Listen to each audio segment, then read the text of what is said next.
together again. It is so nice to see you here once more. Hello everyone, welcome once again. It has been a very busy weekend. Yes, I was on yesterday and I am back today. It is, of course, English Addict coming to you live and direct from the birthplace of the English language, which just happens to be, well, you know where it is. It's England.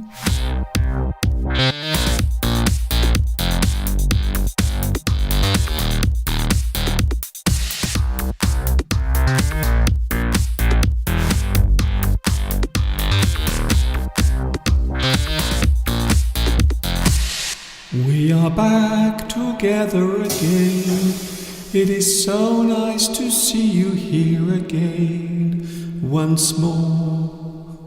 Hi everybody. Yes, this is Mr. Duncan in England. Well, that's what it should say down there.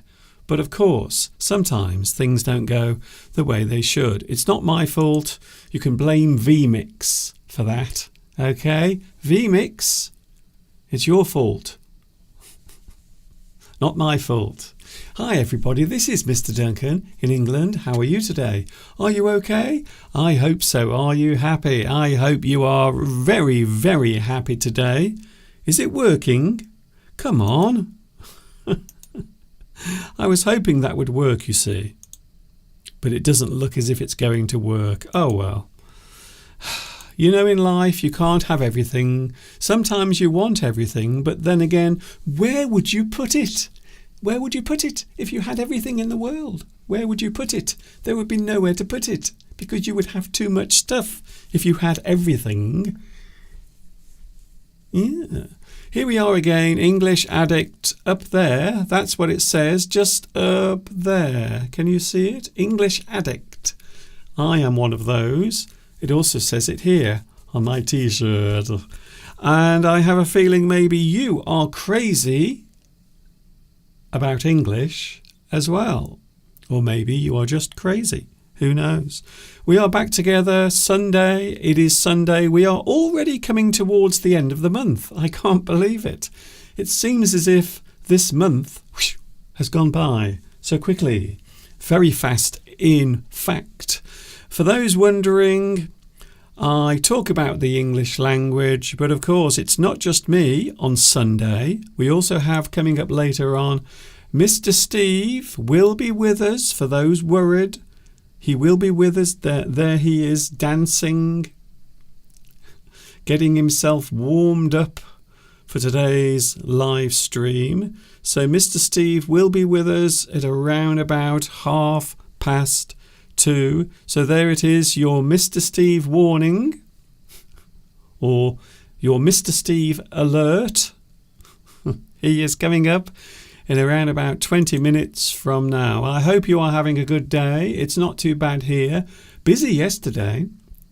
If you joined me yesterday, well done for finding me, because I wasn't going to do a live stream yesterday, but I decided that I should, because this month is a short month.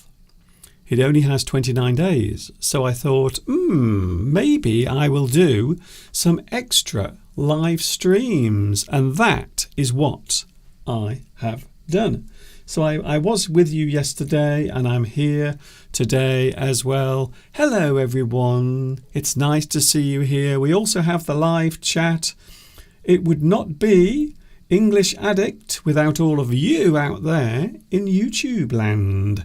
Hello to Beatrice. Oh, we will be looking at some of your photographs in a few moments.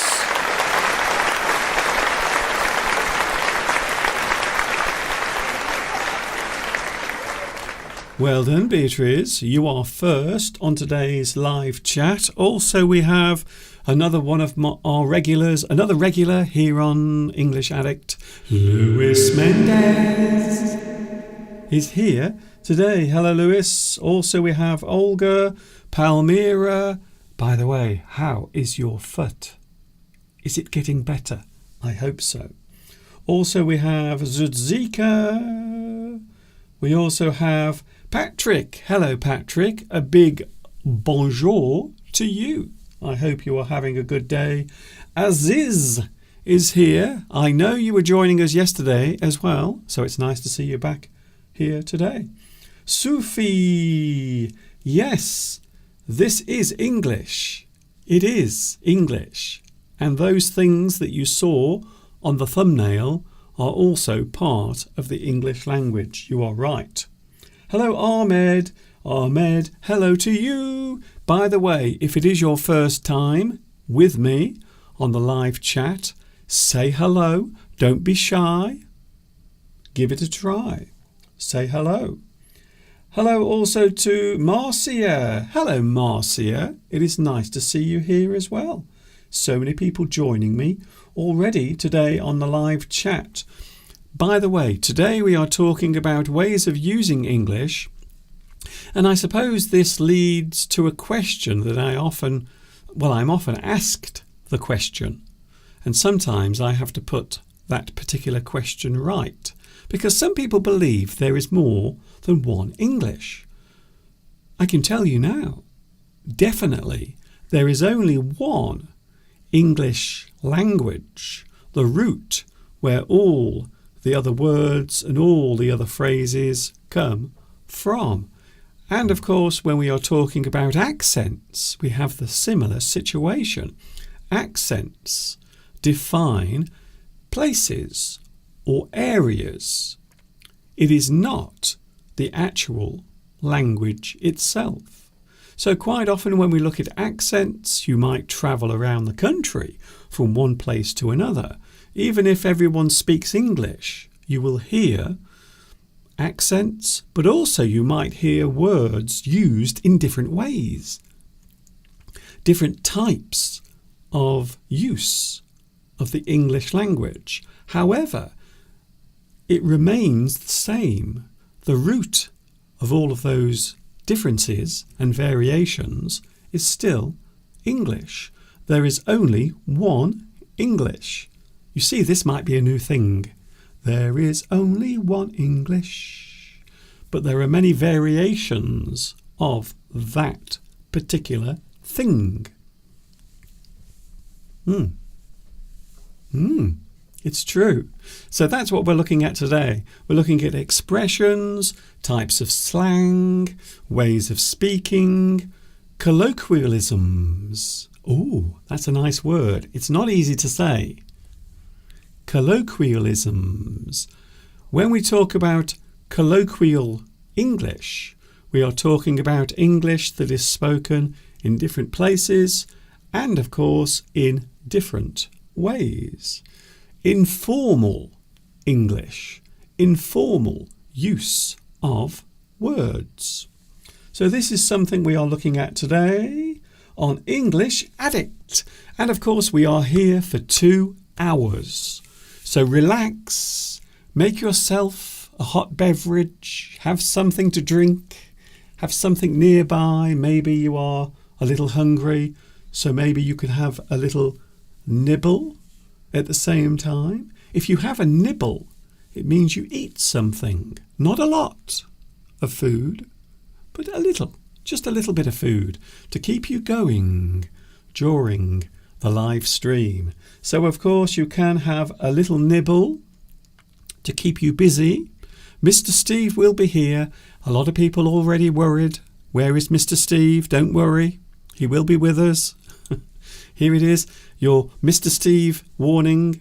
15 minutes before Mr. Steve appears. He will be here live in the studio. I don't know where he is at the moment. He seems to have vanished. He's been very busy, by the way. On Saturday, yesterday afternoon, Steve was performing in a show. And I went to see him on Friday night. Would you like to see Mr. Steve singing? Here he is. So there is Steve singing his little heart out. He was in a show by Gilbert and Sullivan. You may have heard of them. The Gondoliers. It is a musical. It is, I suppose you would describe it as an operetta. And Mr. Steve likes to perform on the stage. He likes to act. He likes to perform. He likes to dress up in strange clothes sometimes, but that has nothing to do with his acting. And he enjoys it as well. Sadly, I can't play you the actual music because of copyright, unfortunately, but we will be talking a bit about that later on. Mr. Steve is a man who is very talented. I think it is safe to say he is a man of many talents. He can do all sorts of things, I would say. And I am surprised. Mr. Steve can put his hand to anything. So if you put your hand to something, it means you try it.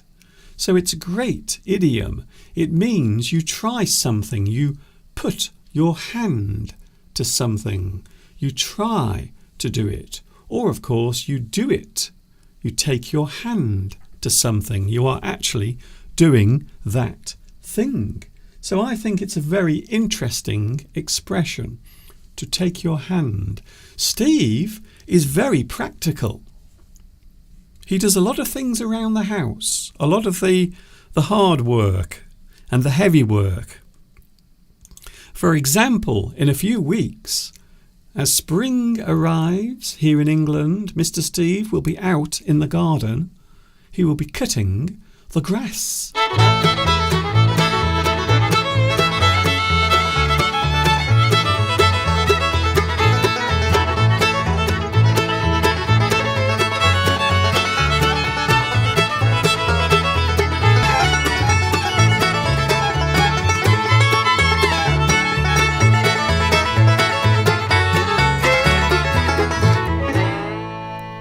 He will be here in a few minutes, Mr. Steve. Very practical. He does lots of things. I remember a couple of years ago he went into the garden and he did a lot of changes. He made a lot of changes. He did a lot of work in the garden.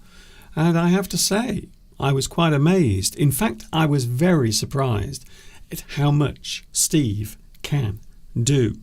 Last year, he was busy chopping logs in the back garden with a giant axe.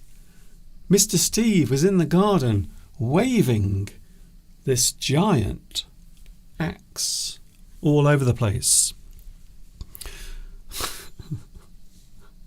It's a little worrying, actually, when you see someone wielding an axe. Oh, there's an interesting word. Wield. If you wield something, it means you wave or you move it around in a disorganized way. You wield something. Maybe you are chopping a tree down. You might wield an axe. Timber. It's possible. It's possible. The live chat is very busy. Nice to see you here. Nick Hill. Hello, Nick Hill. Nice to see you back with us. Mailin is here. Hello, Mailin. You see, it's not hard to give me a little message on the live chat to let me know you are there, because sometimes I worry. Sometimes I think there is no one there watching. So when I see your message, it makes me feel happy. It warms my heart, I have to say.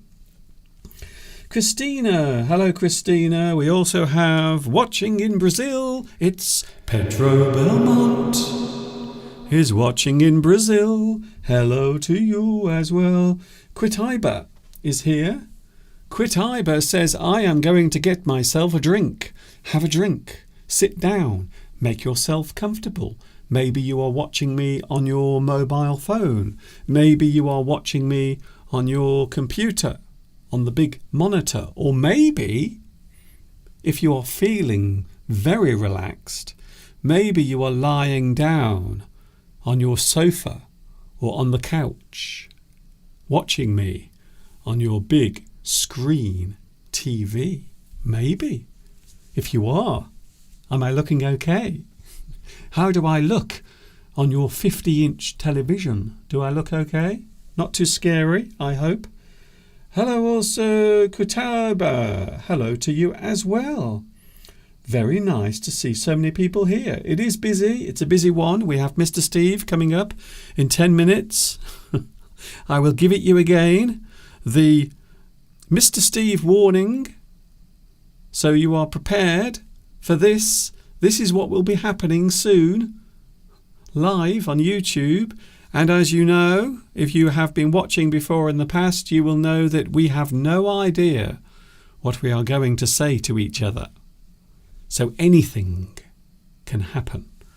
Can I say hello to Beatrice? Thank you very much, Beatrice, for the photographs you sent of the place you often visit. You often tell us that you go up to the mountains, but I was always wondering what the mountains look like, the ones that you actually visit. So Beatrice has actually sent some lovely photographs.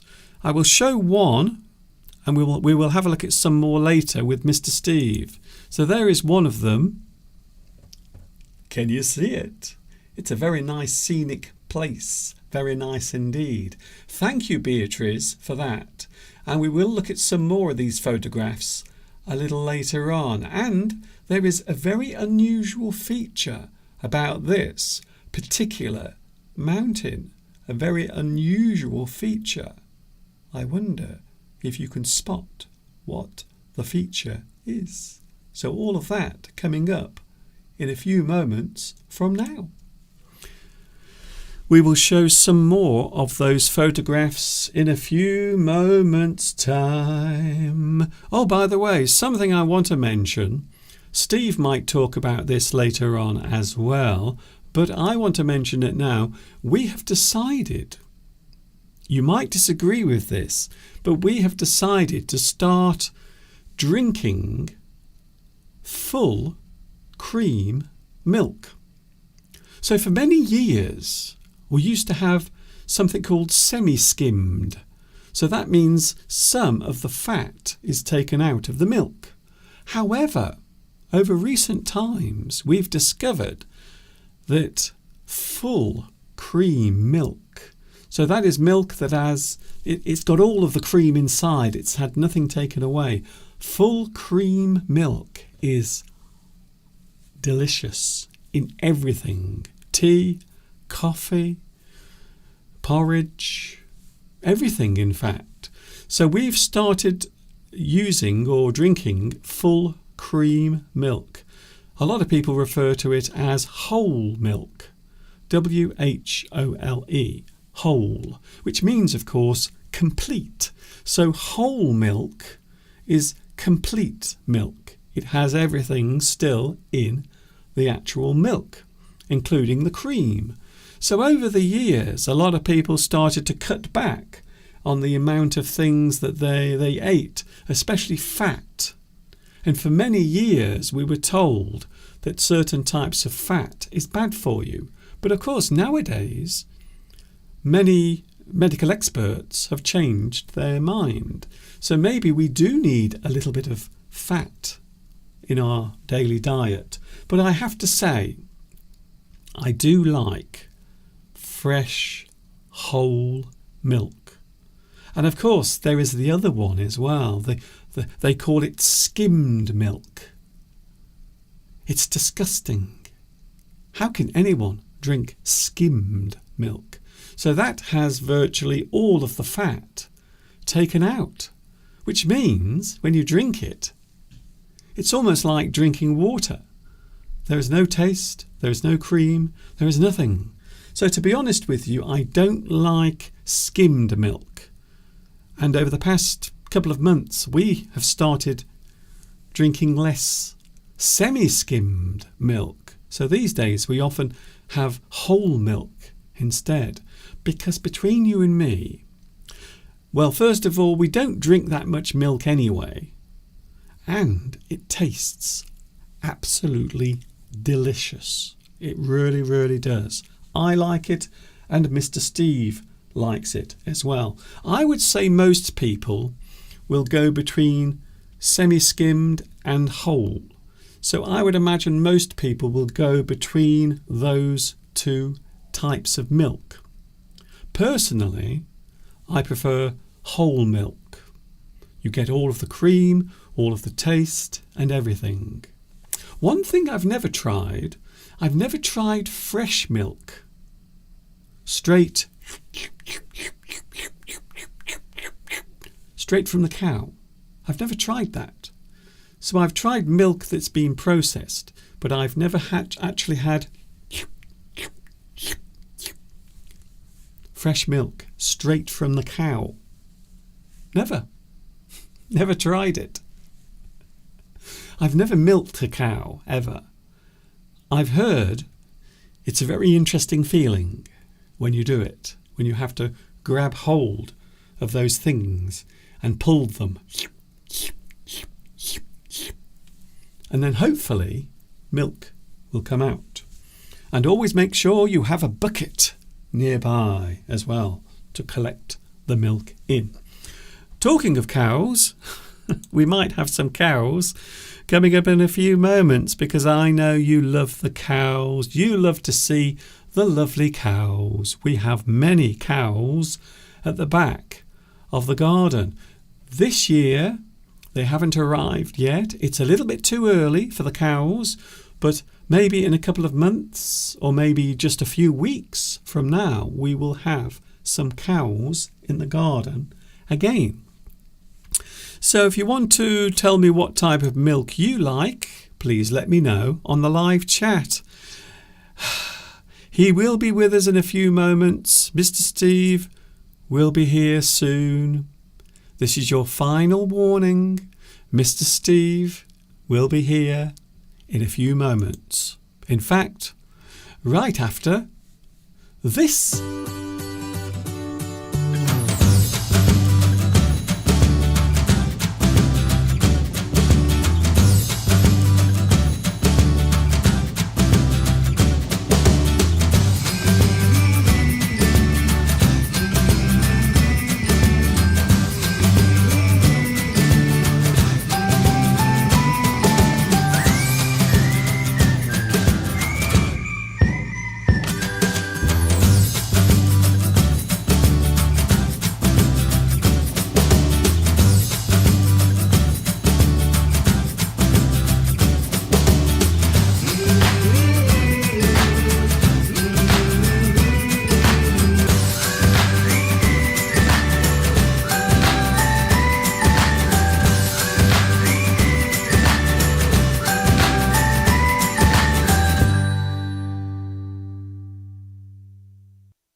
course, having a splash around with my puddle dance.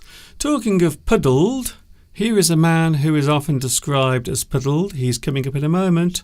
Mr. Steve is on his way.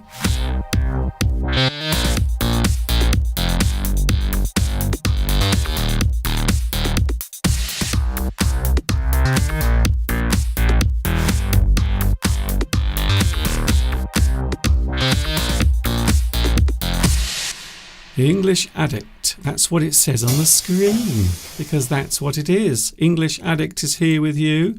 And of course, joining me now in his own little comfortable corner. Here he comes. It is the man who likes to appear on the internet. He likes to appear on the stage. He likes to appear in front of the local magistrate. He gets all over the place. It is Mr. Steve. Hello, Mr. Duncan. Hello, beautiful, wonderful, loyal viewers from across the globe and the universe, watching us today, trying to teach you some English. I can't wait to read your lovely comments in the live chat. I can't see your faces, which would be nice. But I can't wait to look at your comments and read them out and see your little own perspective on what we're talking about. So how are you, Mr. Duncan? Well, first of all, it helps if the microphone is above you. Oh, right, okay. Shall I start again, Mr. Duncan? Wait. That's okay. See, the thing is, I'm going to explain what happens before I come on. Sometimes Steve arrives and I'm still setting everything up. And he doesn't give me a chance, you see. He starts asking me questions. Shall I sit here? What shall I do with this? Where shall I go? And I'm trying to set everything up. And Steve is just asking all these questions. So then I forgot to put the microphone near Steve because he was... I wasn't, Mr. Duncan. He's exaggerating. I can tell you how... when I sat down, I felt something sticking in me today, Mr. Duncan. Really? When I sat down in the seat. And guess what was on the seat? I don't know. This lump of blue tack. Okay, that's really interesting, Steve. Well, I know, but I like to have a nice cleaner area to sit down. I don't want to have to sit on lumps of blue tack, Mr. Duncan. Well, I'm sure you've been in worse places than that. Anyway, today we are back together. You were not here last week, and yesterday and also on Friday you were performing on stage. We will briefly mention this. I will show a little bit of Mr. Steve on the stage. Are you ready? Here it comes. So there is Steve singing his little heart out. And this was on Friday night. We can't actually play the music itself because, well, because of the copyright goblins lurking around. So I'm on the right, by the way. Wait, Steve. Yes, we know. Well, asking. We can recognise you. I know, Of course you're the one on the right. We did not think you were the guy on the left. Unless, of course, you've been eating lots of pies. But there is Steve. So what were you doing there, Steve?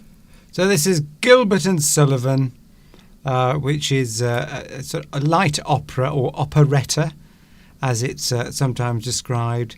So it's an opera, but it's light opera, and it's sort of 1890s, that kind of 1880s, 1890s comic opera by the famous writers of the time, Gilbert and Sullivan. Yes, well, the interesting thing is they were the innovators of what we now call satire.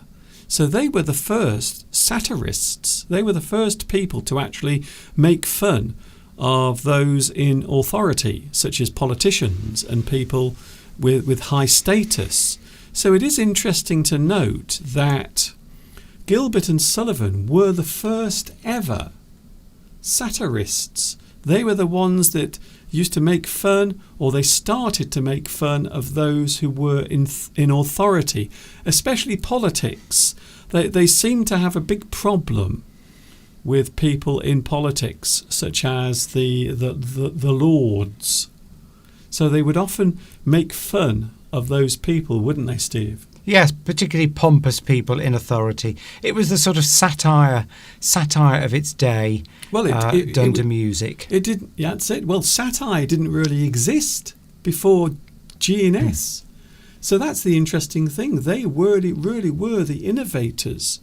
So you are going back a very long way, and it is interesting to note that.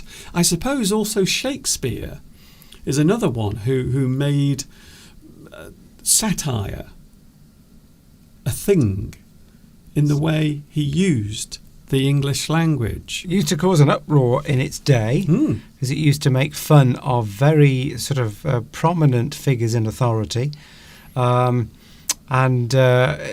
you know, we still do that, but not cleverly to music in the way that they did then. But of course, but yeah, it's lovely music. It's happy, jolly music, and it's fun. It's comic. It's comic opera. So people come to watch it. It's old-fashioned. It's very old-fashioned, and it's going out of popularity. And has done for certainly over the last 40 or 50 years in this country. But it's still very popular in America, still very popular in Australia and other countries around the world. But we try in our own little way, in our own amateur way, to keep the traditions of the comic opera alive. Well, you actually, it's part of our heritage, part of our tradition. Yes, well, you had lots of people coming up, and they were complimenting the show, but also your performance as well. This particular one, if anybody wants to look it up, Gilbert and Sullivan, this one was called The Gondoliers. The Gondoliers. So it's very Italian theme to it. The gondoliers from Venice, taking people in their boats, wooing the ladies, and having fun. So it's an Italian take on that sort of genre, so to speak. So yeah, it's set in Italy, and in fact the piazza where it's set it still exists today. I can't remember the name of it. But it actually was based on a particular place in Italy.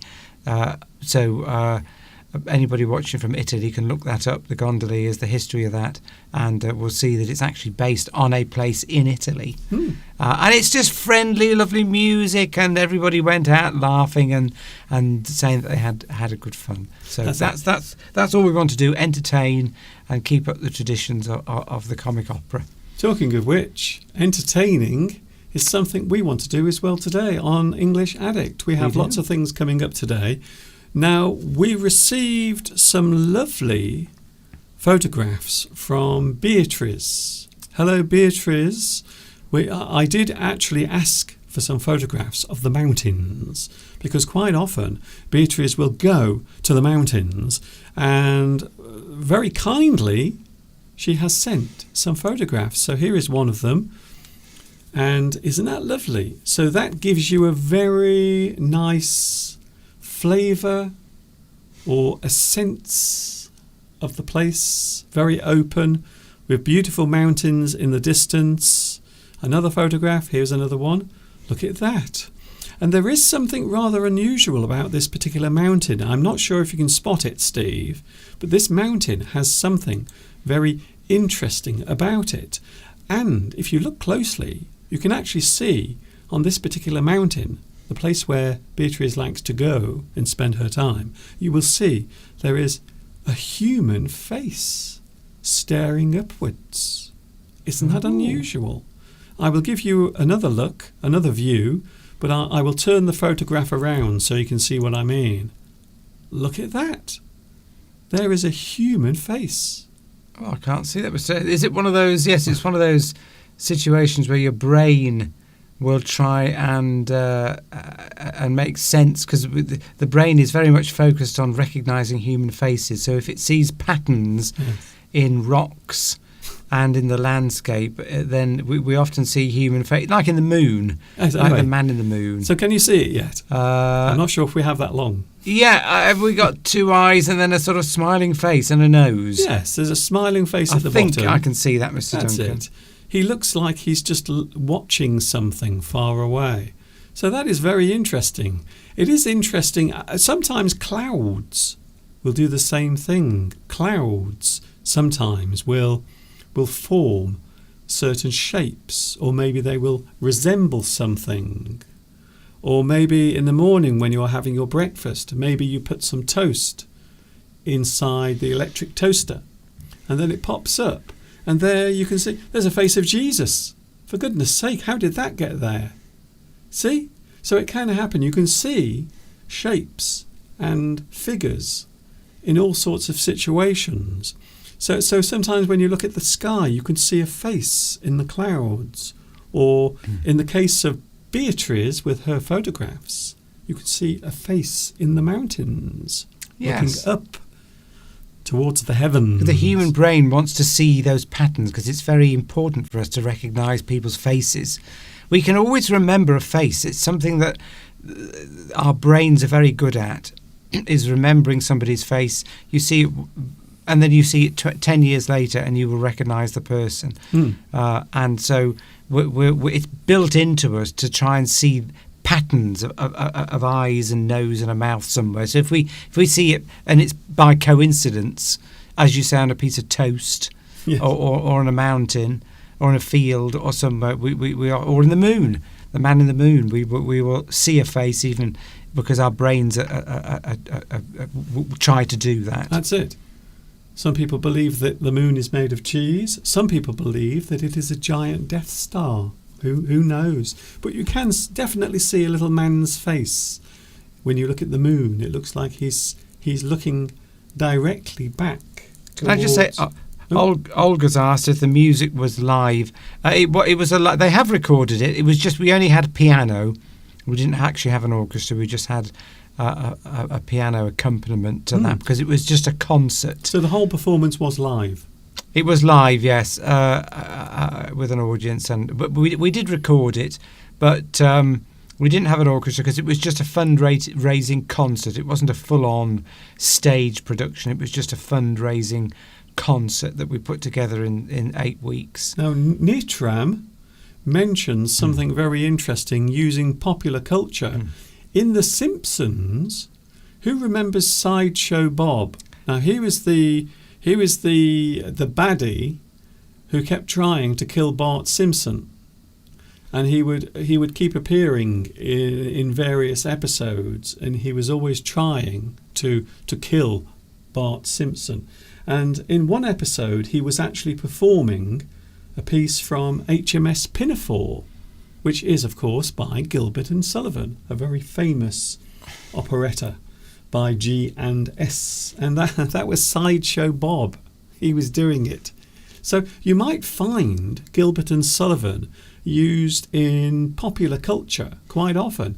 I believe in one of the Star Trek movies, I believe they used a segment of Gilbert and Sullivan in that particular one of those movies. I think it was Data. You know, the android. He was actually singing a piece of Gilbert and Sullivan. Very interesting how these things occur and appear, even in modern culture. Still very popular in America. Probably, I mean, its popularity is decreasing because it is obviously very old. But what happens is that people put them on and slightly rewrite it to fit in with modern events and modern people. They change the names sometimes and change some of the wording to make it more modern. And the reason it survived is because the music is so nice. Yes. The melodies that were written are so lovely and so clever that it survived all these years, well over 100 years. But sometimes to bring it up to date, a company will change some of the words and the names of people in it to make it more up to date. But certainly in this country, it definitely is dying out because our audiences are very old, very elderly. They would have grown up with it. It would have been in schools. Their parents would have had recordings of it at home. And you talk to anybody in the audience of a certain age, and I mean sort of 70 plus, and they would always say, oh, my parents used to play these records and it's nice to hear the songs again. But of course, people don't really buy Gilbert and Sullivan records anymore and play them at home. Steve, it's like anything, even music from the 1970s and also the 1980s. A lot of people see that as very old-fashioned because it is. for a certain age group. So Yes. as every generation comes and goes, then there are new fashions, new styles, and you always find as the generations move on, those things from the past will stay, but they will slowly, over time, they will slowly fade away. Now, one of our friends last weekend was telling us about, I don't know where it's happening, but apparently there is a disco that takes place, and it takes place before the main disco or the main club opens. So lots of people in their 50s and 60s, like us, can go along and have a dance, but they do it in the afternoon, not at night. Yes. So before the actual nightclub opens, they will actually have a disco in the afternoon for people like us who are getting on a bit, and they play all of the 80s music, so we can have a dance to things like Wham and Culture Club and the Pet Shop Boys and things like that. ABBA. Things we love from the 1980s. And the 1990s, yes. So, it's because we all used to go out, whatever music was playing in the 80s and 90s that we would dance to. Might even be a bit of disco music, traditional sort of, old disco music. And that we would go and dance to. You can now, rather than stay up late, you can go between 2 and 5 and go to one of these special discos. Yes. Just for people of a certain age. It reminds me a little bit of those restaurants and places where you can go in the afternoon and have a meal early, and they normally say it's people over 50 or over 60, and they can go there in the afternoon and they can have a discount meal. So they have a nice meal, but it's a little cheaper, and it's aimed at people who are older. And I think this disco is very similar. So we might be able to go along, Steve, and have a dance with all the other people who remember the music from the 1970s and the 1980s. Wouldn't that be great? It sounds like fun, actually. Yes, I do that. The trouble is, though, it's nice to go to onto a dance floor and see young people. I don't really want to be dancing with a load of old people who Steve, of the same age as me, who are sort of struggling to even get up. Steve, I don't think that's going to be much fun. Steve, you know what that is? That is ageist. Well, yes. You are very naughty. I want to see some young people. You see, because you weren't here yesterday, you didn't see what we were talking about. We had a very long conversation about prejudice and ageism, how younger people have a negative point of view or a negative way of looking at people who are older. But I think it works the other way around as well.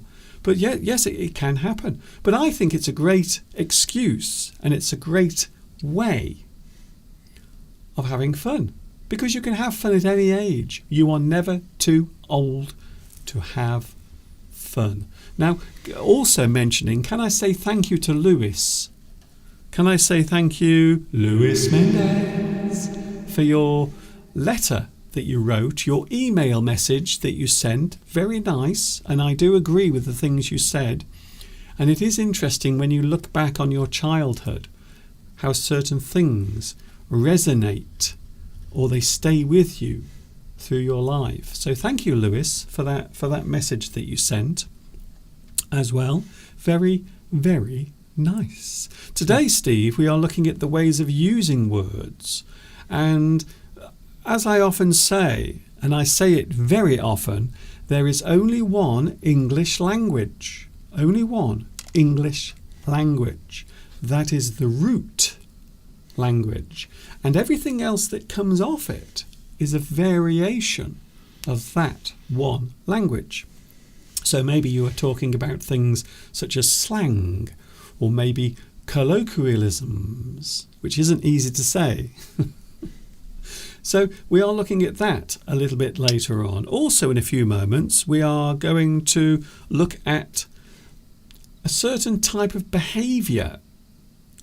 and it is something that's in the news again, Steve. I don't know if you read about this, but there is at the moment a campaign to get lots and lots of different types of green energy being produced in certain parts of the country, by the sea and also in the countryside. However, the only problem is many of these types of energy production often involve a lot of space or many areas being taken up, normally by things such as wind farms. So those big things that turn around in the wind, normally there are maybe 2 or 3, or maybe there are many wind turbines lined up next to each other. But there is a kind of cause that we often talk about, and this is a very British thing, and as soon as it comes on the screen, Steve, I think you will recognise it. Here it is. What is a NIMBY? NIMBY. NIMBY, yes. NIMBY. What would you call it? An acronym? Go on, you tell me, Mr. Duncan. Yes, it is. It's a type of acronym. An acronym are the initials of something that form another word. Yes. So this particular thing, NIMBY, actually has a meaning. And the meaning is not in my backyard. This is a way of showing that you disagree with something that is going to be built near to where you live. So maybe you live in the countryside like we do, and maybe someone wants to build maybe a large factory or maybe something large that will take up a lot of the space. Like a wind farm, as you say. Yeah, a wind farm. And people object to it, and they say that they don't want it nearby. And we often describe those types of people who object as NIMBYs. They are people who will often say, not in my backyard. Yes, they believe in the thing that should be built, like a wind farm. Oh yes, we must have green energy. This is the problem with the NIMBYs, is that they want something to happen, but they don't want it to happen near where they live. Yes. So politicians, for example, are often described as NIMBYs, or wealthy middle-class people, because if we just take the example that you mentioned, Mr. Duncan, of the wind farm, well, the wind farm, of course, a lot of politicians will say, well, we must have wind farms, we must have green energy, but they won't have it near where they live. So not in my backyard means not near where I live. And so they will often push for it. Green energy, we must have green energy, but oh no, I don't want it near me. Or housing, for example, a new housing estate, because supposedly we don't have enough houses in this country, or new builds of houses. But of course, politicians will often build them in places that are not near them, like in green belt or in farmland. Yes. And people say, well, I don't want that new town near me. I think we should have more houses, but no, don't have it near me. So it's a form of sort of, what's the word I'm looking for, Mr. Duncan? It's hypocrisy. That NIMBYs are really hypocrites in a way, because they want it. They want it, but they don't want it near them. Yes, that's it. So I always think this is a very interesting human behaviour, where a person wants something, but they don't want it near them. I suppose you might say the same thing about another big subject, the migrant crisis that we are having.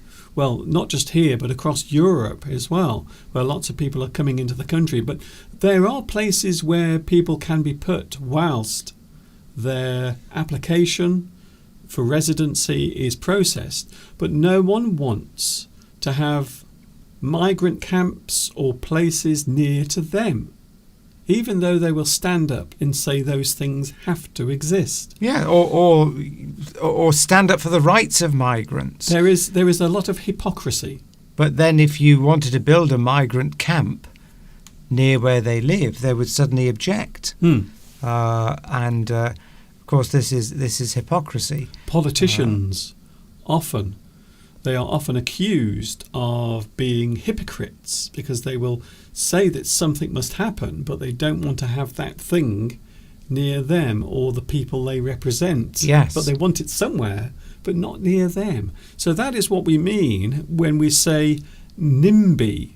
We are talking about a person who objects to something being placed nearby.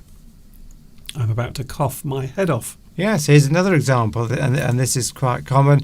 A religious group want to build a place for them to go and worship in, and people say, "Oh no, yes, you must have your place of worship." And then they decide they want to build it in this particular place, and suddenly the people that were on their side say, "Well, fine, you can have your place. Well, I don't want it here." And then they'll put up. They will object to planning applications and things like that, and we see that a lot around here. Somebody wants to sell their land and or have an extension or something like that, and people will object to it. But yeah, the NIMBY is basically a hypocrite. But then on the other hand, if for example, just take myself as an example. Okay. I believe in we should be having more green energy. We should be putting up more wind farms. But if somebody said, "All right, fine. Well, there's a nice big space at the back of your house. There's acres of field, and the farmer's going to sell it, and this energy company is going to come along and put up a wind farm 100 yards from your house," I would object.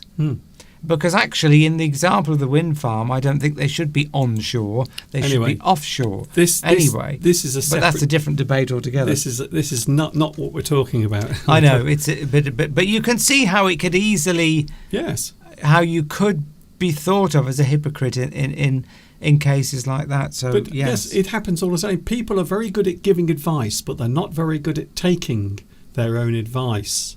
And that is a human thing. So I think when people say "not in my backyard," they are often being a little hypocritical.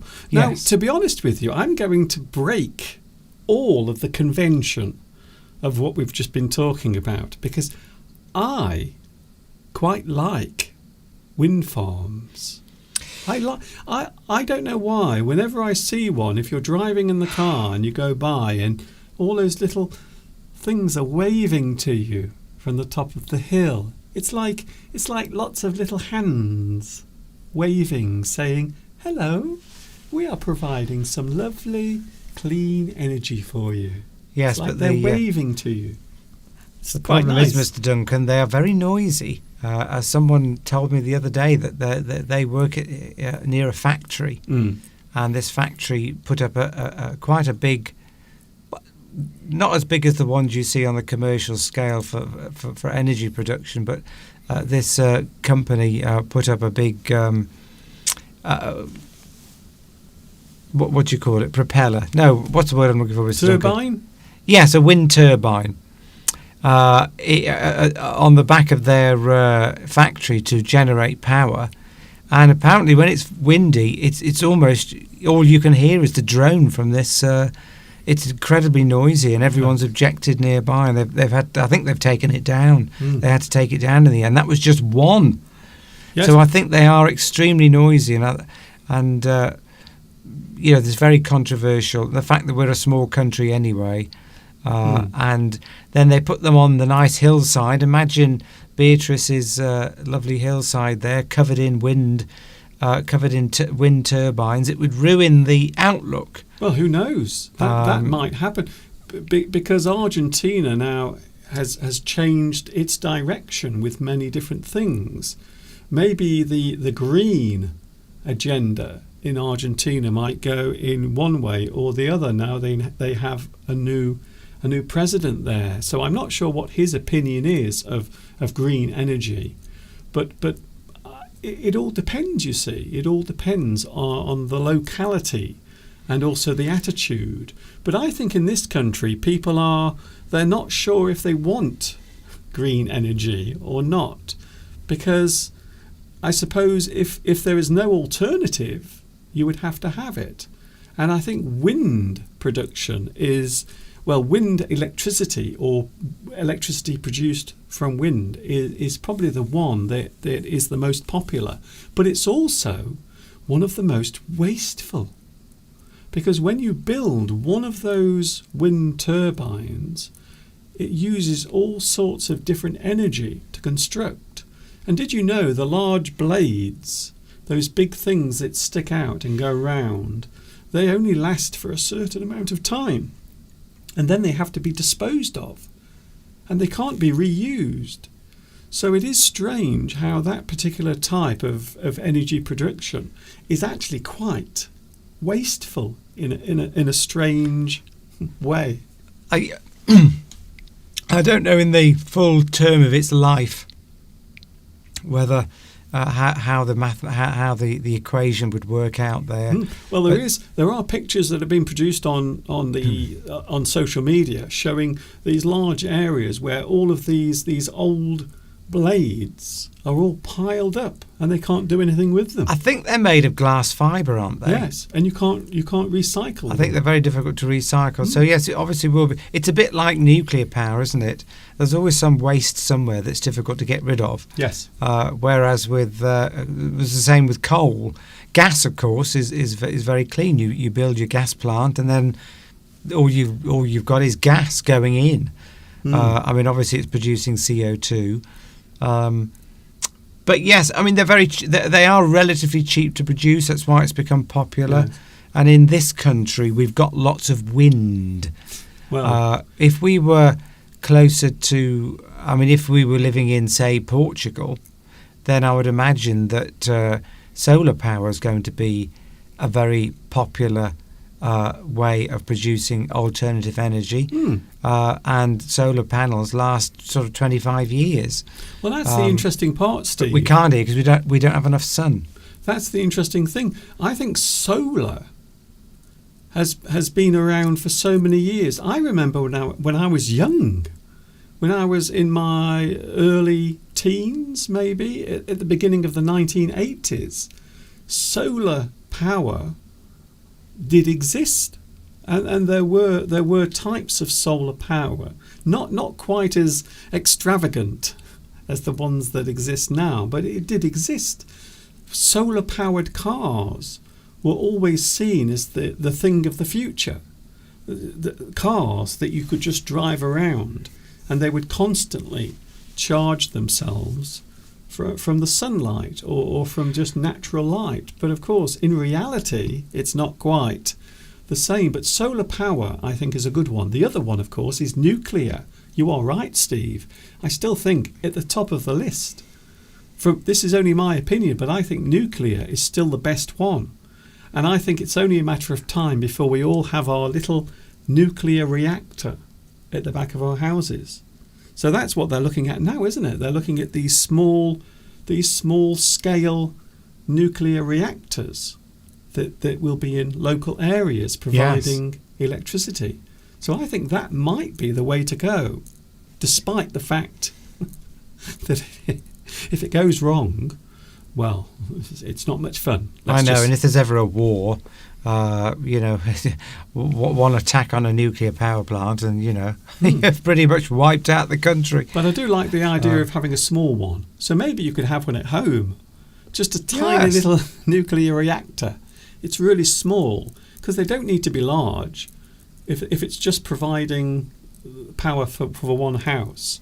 So you could have this little reactor at the back of your house and it's just doing that. And it will last for maybe 500 years or something like that. It will just keep running and running. And then you don't have to worry. Well, I mean, if they ever manage to work out fusion power, which they are making... I mean, they've been trying ever since I can remember. Certainly in the 70s, when I used to watch science programs, they thought they were going to crack nuclear fusion as a source of power. And even now, they still really haven't made that much progress. They are making progress. That's the ultimate. If we can crack that, then that's free energy forever. And solar, wind, and the nuclear power stations that we have now will vanish if they ever crack fusion power. That's the ultimate goal, but is proving a very hard technology to master. We still seem to be a long way from having a Mr. Fusion at the back of our car. Although people seem to think that we are getting very close to that. We are starting to get very close to it, but that will be cheap, endless energy forever, and we will do that. Yes. One day we will work out how to do it, and then all our power problems will be solved. Not in our lifetime, though. I think we will. I think we could well see fusion power. I disagree. I couldn't disagree with you more, Steve. I really don't. I don't agree with that. I don't think we're going to see it in our lifetime, because we're too mixed up now in all of this mess of going electric and everything being plugged in to the electric supply. I think all of that has slowed down the progress quite a lot. We need to push forward and get those nuclear reactors installed under the kitchen sink, or maybe at the back of the house. You just have this little glowing green box like that. Lewis makes a good point. Lewis is saying that Portugal now has 40% of its energy comes from renewables. So that's probably a mixture of solar and wind. I would think, I don't know. I mean, in this country now, I think we're up to 27%, something like that. Huge strides are being made, but at the same time, energy consumption is going up all the time as well. So we're only really keeping pace with the annual increase in demand for energy that is ever going up anyway. I mean, I don't think we have any coal-fired power stations anymore. Certainly, predominantly, it's gas in this country, which is obviously giving off CO2. And we have started the manufacture of new nuclear power plants. That's definitely going ahead now. Yes. But it's going to be a mixture. Certainly, as you're probably right, Mr. Duncan, in our lifetimes, we probably won't see fusion, or we may see the early stages of it. It's rather like the space race as well, with all of that, because we were all going to take a trip to Mars, and now suddenly we're only going as far as the moon, because we realised that Mars is still too far away, still hard to get to.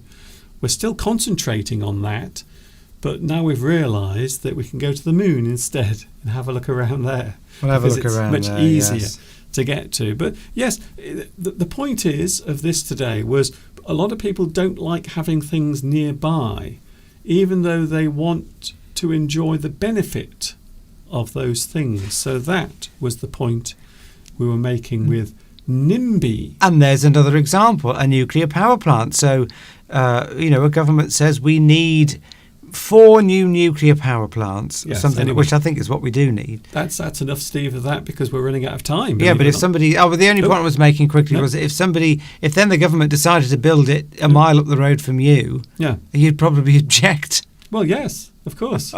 Because you might agree that we need them, but you don't want them near you. Yeah. So you're a NIMBY. That's it.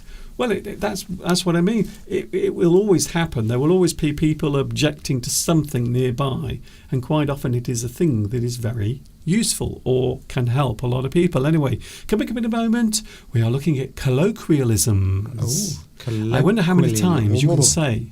How many times can you say that word? Colloquialisms. Colloquialism. It's a very difficult word to pronounce. It's not easy to say. Even for native English speakers. Colloquialism. Okay, Steve. I'm just trying to say it to show how difficult it is. Yes, well it is. Well, I'm sure you will give us plenty of examples over the next few minutes, as I will as well. All of that coming up in a moment. We are looking at the ways of using English, informal English, you might say, and the way in which English can be changed depending on your location.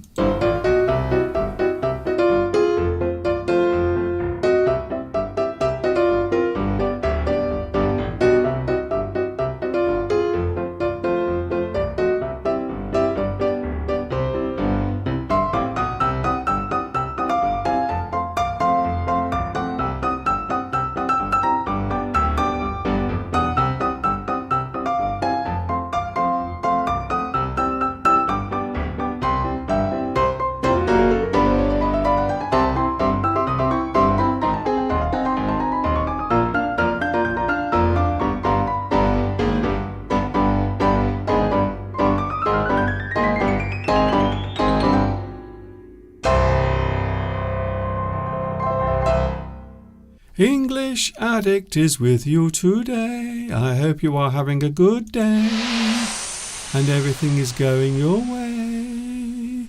Mr. Steve is here. We are talking all about ways of using English, colloquialisms. It is not an easy thing to say.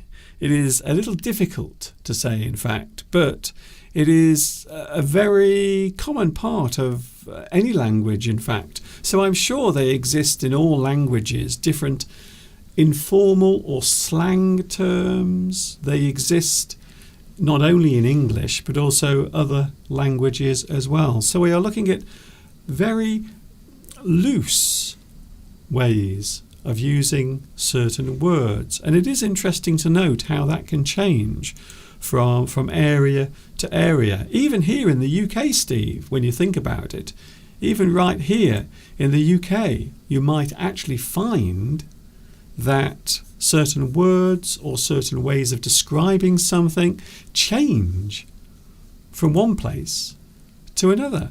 And that is how English can be altered or changed depending on what your location is. So that is what we are looking at today, something a little bit different. So I suppose when we talk about different types of expressions or different types of words, you might ask yourself one question: what is real English? What is it? What is the English language? How does it exist? Why does it exist? And how do we use English to create other types of dialect or local language? Well, first of all, it's worth mentioning, Steve, that there is only one English language. The language is the root, the language is the place where all the other things come from, including accents.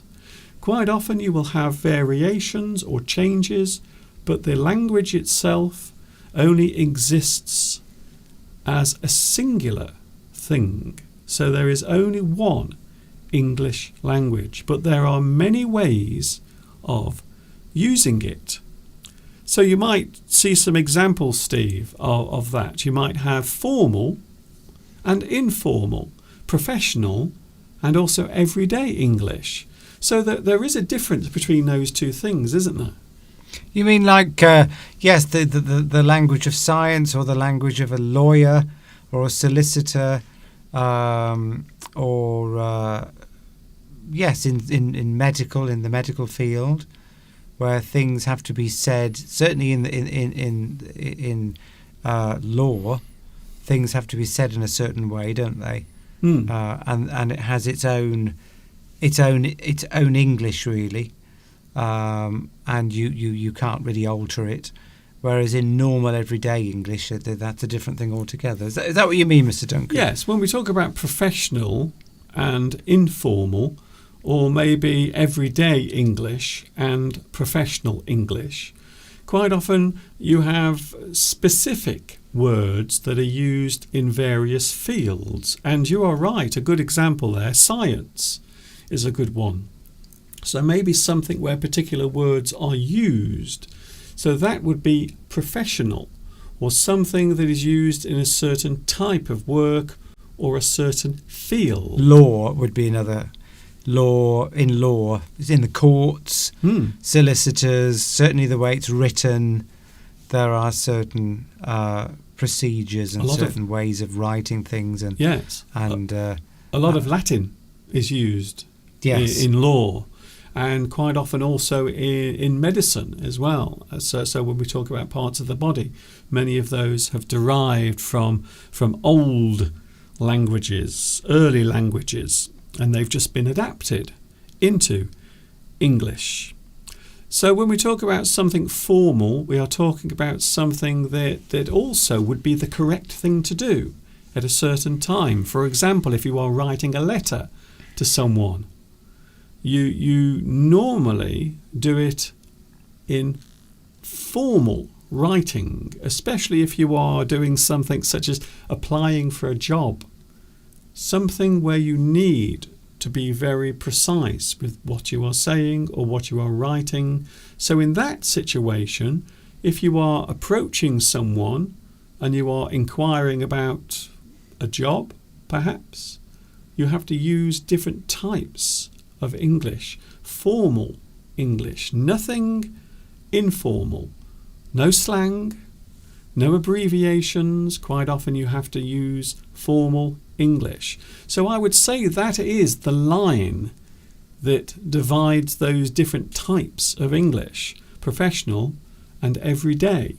Everyday can be anything, just natural ways of speaking, slang, abbreviations, things that we will be looking at a little bit later on as well.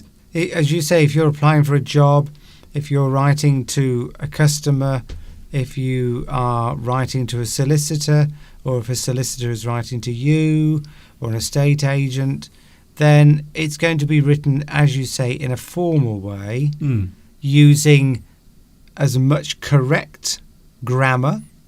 Certainly correct grammar would be important, and certain phrases that you would use. Like you always end a letter, don't you? A business letter, yours. If you say "Dear Sir," you always say "Yours sincerely" afterwards. This is what my mother always taught me.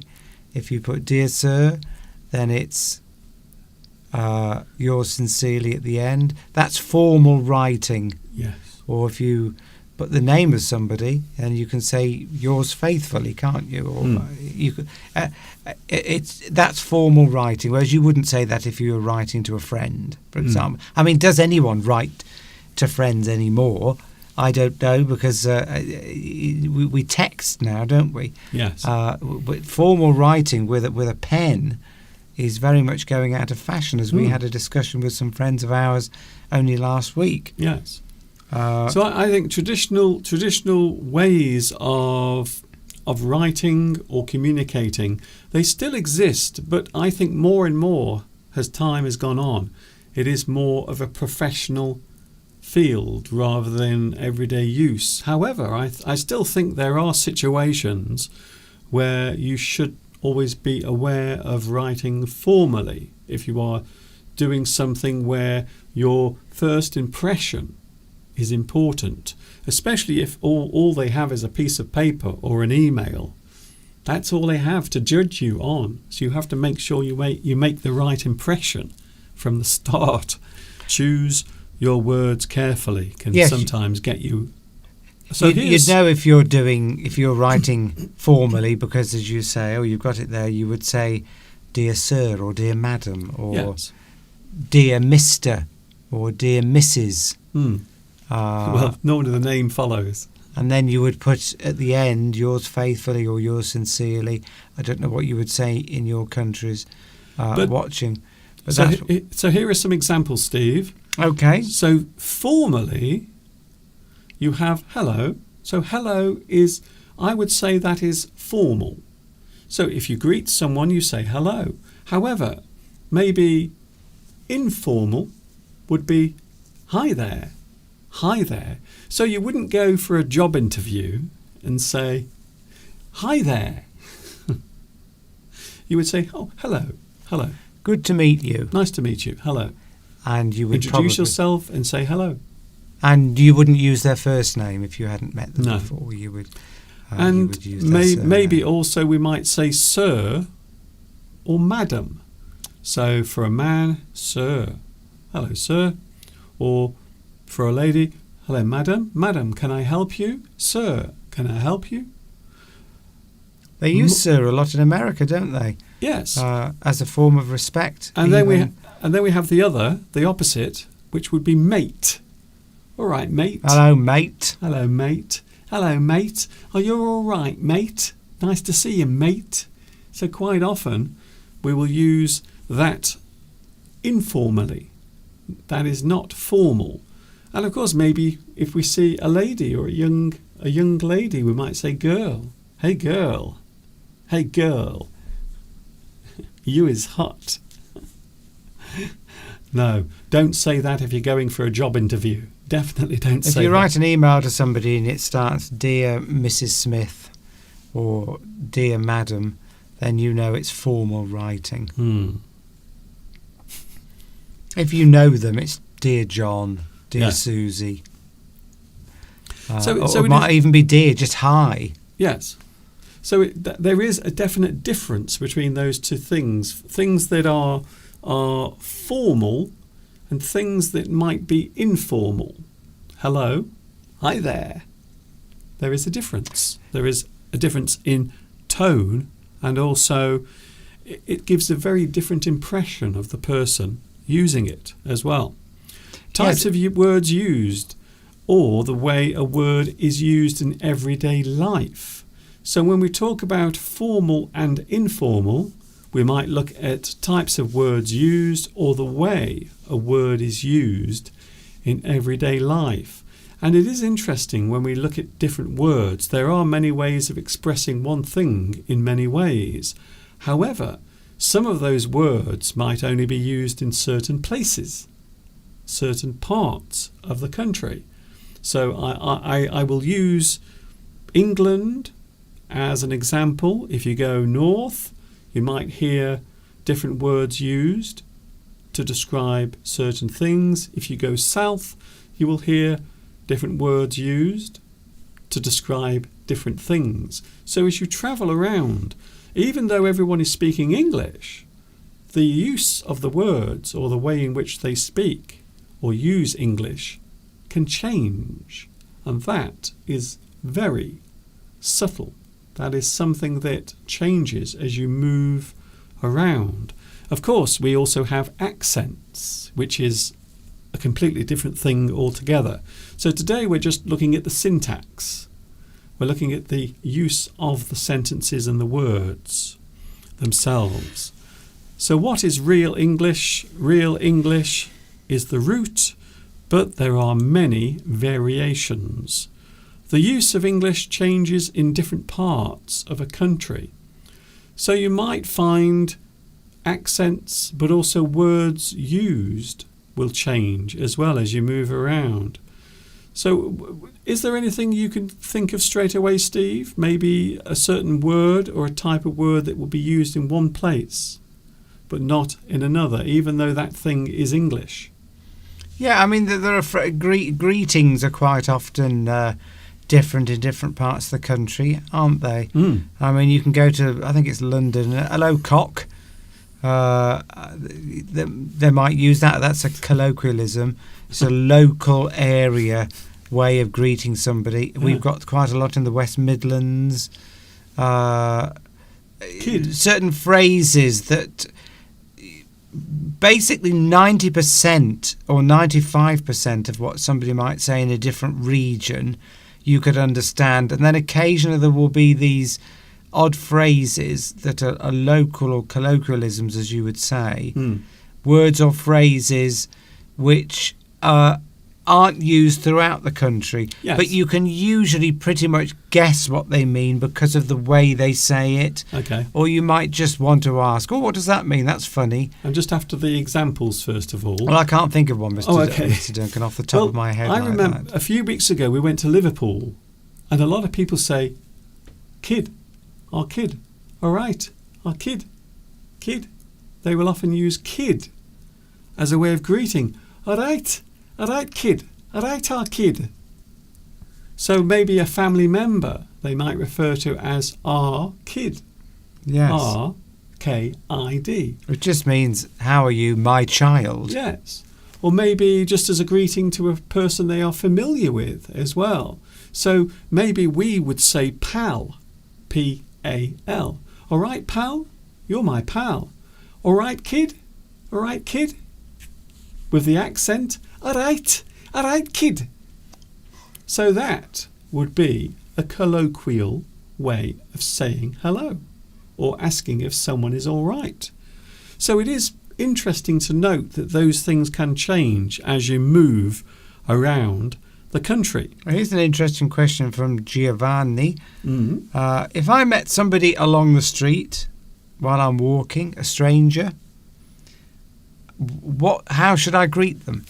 Well, maybe not speaking to them at all would be a good idea, because in this There country... these days, that's often the wisest option.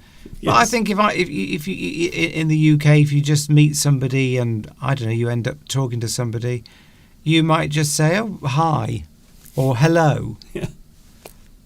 or if you were in Liverpool, you might say something that Mr. Duncan just said. But yeah, you would just say, "Hi." You know, if they got a dog, they were walking a dog or something, and this point happened where some conversation started. Hi, oh, hello, nice to meet you. Who are you? Yes, Yeah. you might be a group of you, 2 or 3 of you walking, and you come across another group. Oh, hi, wasn't it lovely weather today? Or hello, and then afterwards you might say, oh, nice to meet you. Yes, Yeah. have a good day.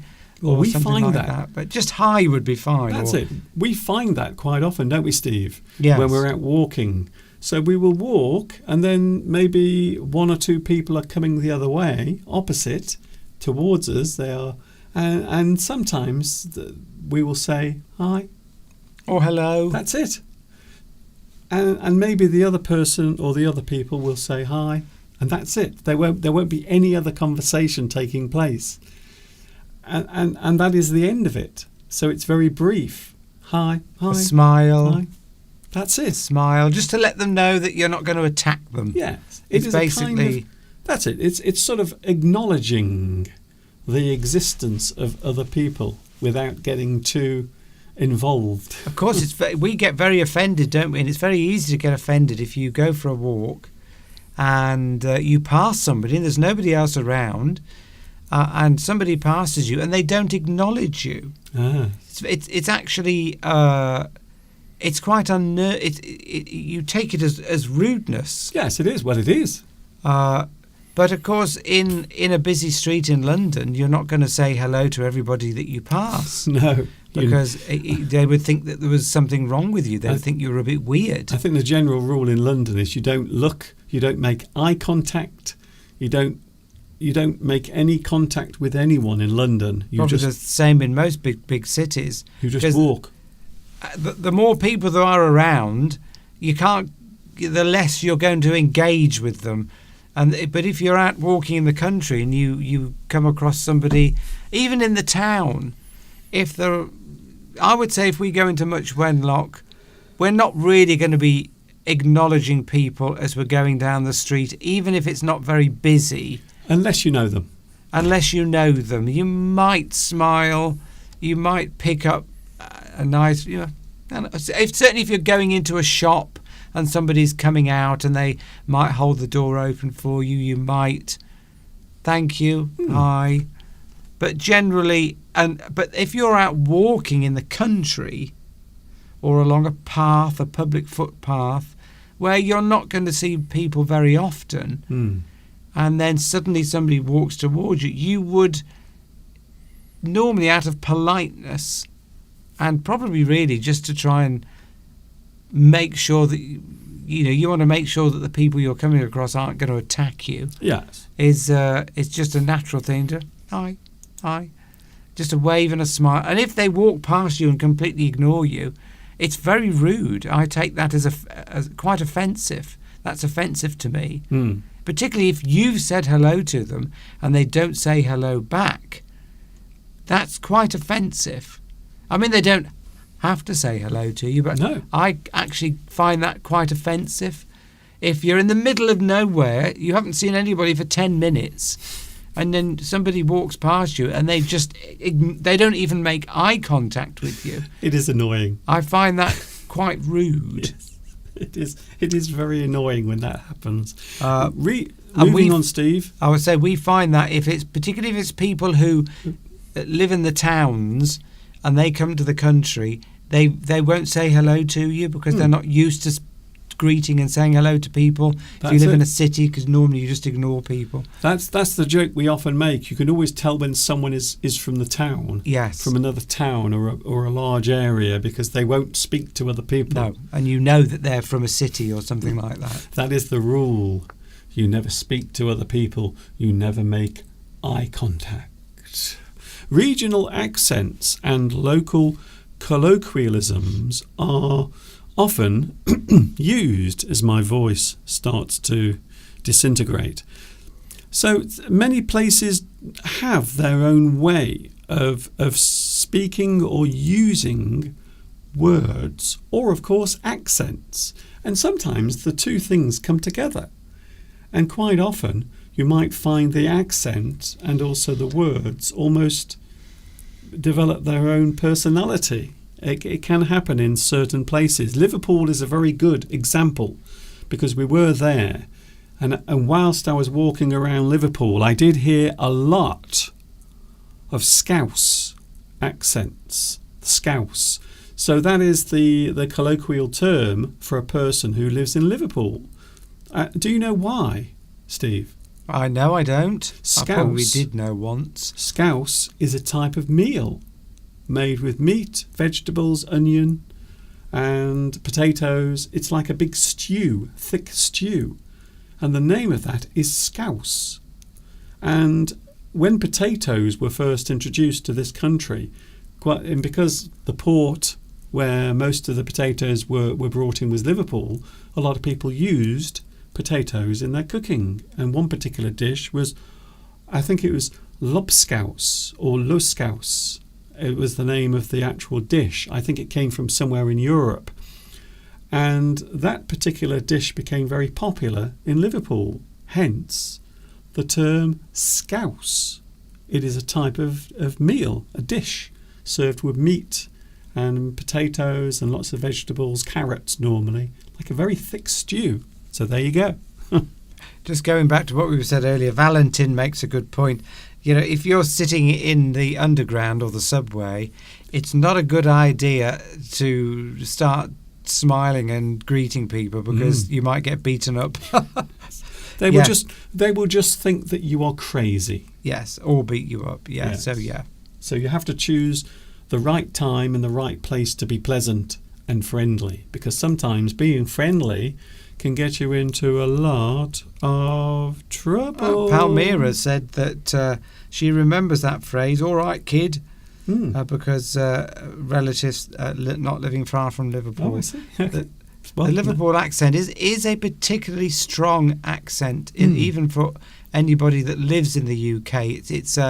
It's one of those accents, and you probably have them in your country, probably in comedy shows or whatever, where the Scouse accent or the Liverpool accent is often one that's, I wouldn't go so far as say ridiculed, but it's seen as it's good for a comic effect. Yeah. Because the Scouse accent to most people is seen as quite a funny accent, just like the Midlands accent is. Whereas the London Scouse accent is seen as quite an aggressive accent, Yes. like the London accent. Well, each accent seems to have its own tag, or maybe the type of view that people have of it. So the Scouse accent, the Liverpool accent, might be seen as a little bit aggressive. Yes. Whereas the Birmingham accent, I think a lot of people misinterpret that as a person being a bit stupid, which of course is unfair and not accurate. I want to say that now. Because of its tone. Wait there, I have another one, Steve. Yes. And then we have other accents, like very, very far down south, Cornwall. A very gentle accent, very sort of welcoming and warm.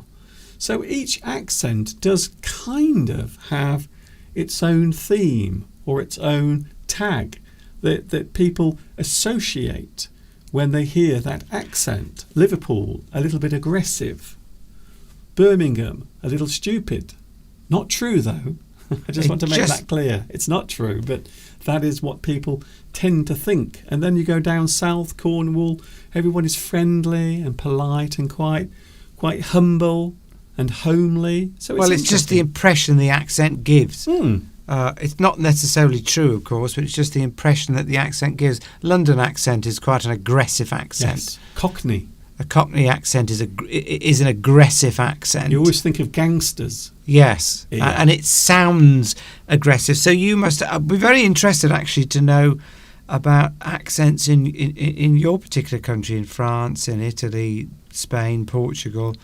Whether you have, say, comedy programs where dialects or accents from different parts of the country are often used in sort of comedy shows as a source of comedy, where everybody else will laugh at that particular accent. Because certainly in the UK, if you want a comic effect, if you want somebody to sound funny, just give them a regional accent, Yes. and put them in a comedy show, and people will laugh just at the accent. Yeah. Or, of course, the other one is what people do for comedy to make a person laugh is to use the accent whilst speaking English. So maybe you have a French accent, but you are speaking English, or maybe German, Yes. or Italian. So that also can be a way of creating humour. But it might be unfair, but it can also be very amusing at the same time, as long as it's done in a fun way. I think that is the most important part. Because you don't want to insult people. No, but of course now it is becoming very difficult to take the mickey or take comedy from somebody else's accent, particularly if they come from certain ethnic groups, because now that's you're accused different. of being That's- racist. That's not really the same thing, though, is it? Well, it's sort of, because you don't, accents have, it sort of fuses over now into this sort of everything. If you try to make fun of somebody's accent or something in some way, it's often seen as the wrong thing to do now. Yes. Comedy is suffering quite a lot That's it. because But there's some group will always stand up and say, "Oh, you're taking the mickey out of me. That's Okay, Steve, against my rights." I've got to make sure I state this clearly. There is a difference between race and just the location of a person where they live. So I think that's the There is, but it sort of bleeds over. Is what I'm Oh saying. yes. I'm not disagreeing. I just want to make that clear, so I don't get any more complaint emails. Have you had complaint emails, Mr. Duncan? I get a few complaints from people. Yes, of course I do. People complain about something I've said or done. I was last week I mentioned something about Russia, and I think someone was a little bit offended by it. They were worried, but I was only joking at the time. So you see, it can happen. So quite often when you say something, you have to be clear, or I have to be clear, because basically it's my show, and I will be the one getting cancelled, unfortunately. Yes, So, Chris. but it is true. You don't normally mimic a person whose race defines the way they speak. I think you have there is definitely a line between those two things. But we used to be able to. You can make fun of a person from Liverpool, I suppose, and I think people still do. People still use accents and make fun of them. Far less though now, because As long as it's not racial, I think that's when there's a problem. people now are very, very sensitive and are more sensitive than they used to be, and people will complain if their accent is. There's always somebody now who just can't see comedy for comedy, and people can't laugh at themselves like they used to be able to. I don't think is the problem we have in society now. Christina says that we do have comedies in dialects in Italy. So that's interesting to know, because obviously we only know from our own sitcoms or situation comedies where there'll be somebody in there with a funny accent that we'll all laugh at. And it's easy to stereotype people, of course, as Mr. Duncan said. If you wanted somebody to sound thick and stupid, you would give them a Midland accent, which is very unfair, really, because it casts all Midland people in that way. But I hope, Steve, I hope our friend Martin isn't watching. I know, but that is just the way things are. I mean, people take mickey out of my accent sometimes. I used to go, see, I've got what people would describe as a fairly neutral accent, I think. I think don't really have an accent. You sound snooty. But when I grew, my mother used to speak extremely. I used to have a very posh accent. I used to speak very. But of course, a lot of people in the UK did have a very used to speak what we would call the Queen's English. Mm. And a lot of people would try, even from, not necessarily from rich families. Yeah. If you we often find this. Often? We often find this quite interesting. Steve, you literally said quite often, like the Queen I used often to. say that, That's and good.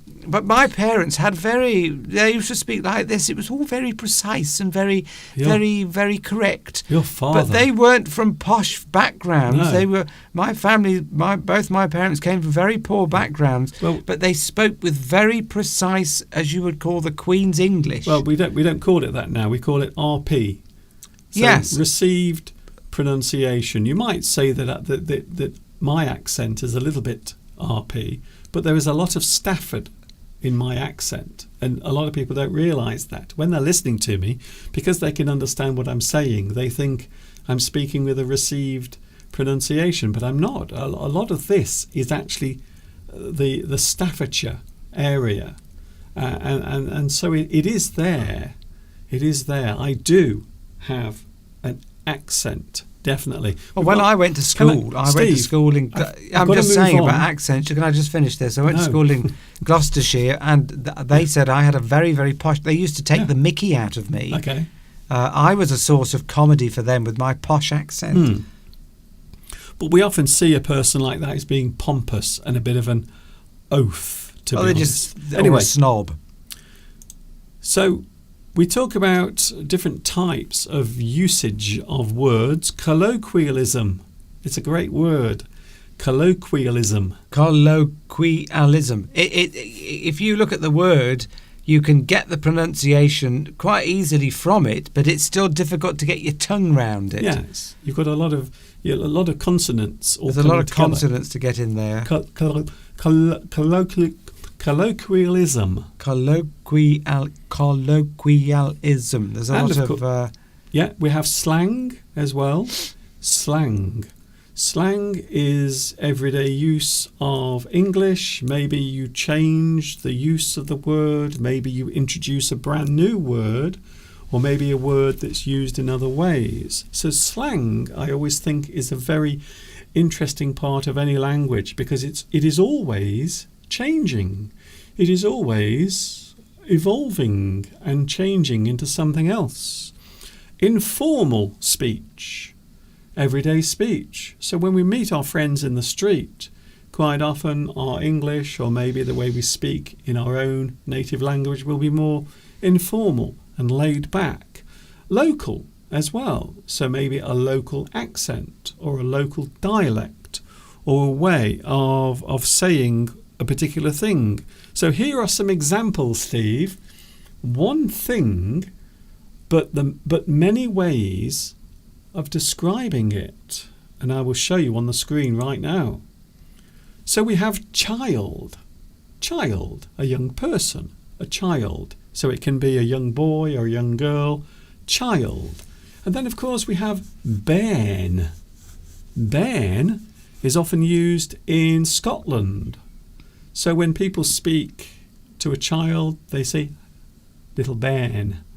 Who is that wee bairn? Wee means small. So quite often in Scottish, in the Scottish accent or the Scottish dialect, they will speak in English, but they will use these particular words. They have crept into English. Bairn means child. And then we have nipper, a little nipper.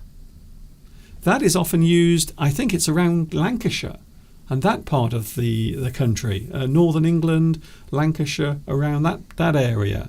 I think quite often they will say nipper. That's a slang word for a child, isn't it? A slang word, just an alternative word that isn't proper English, as you would say. Yes. So we will often talk about a little nipper or a nipper.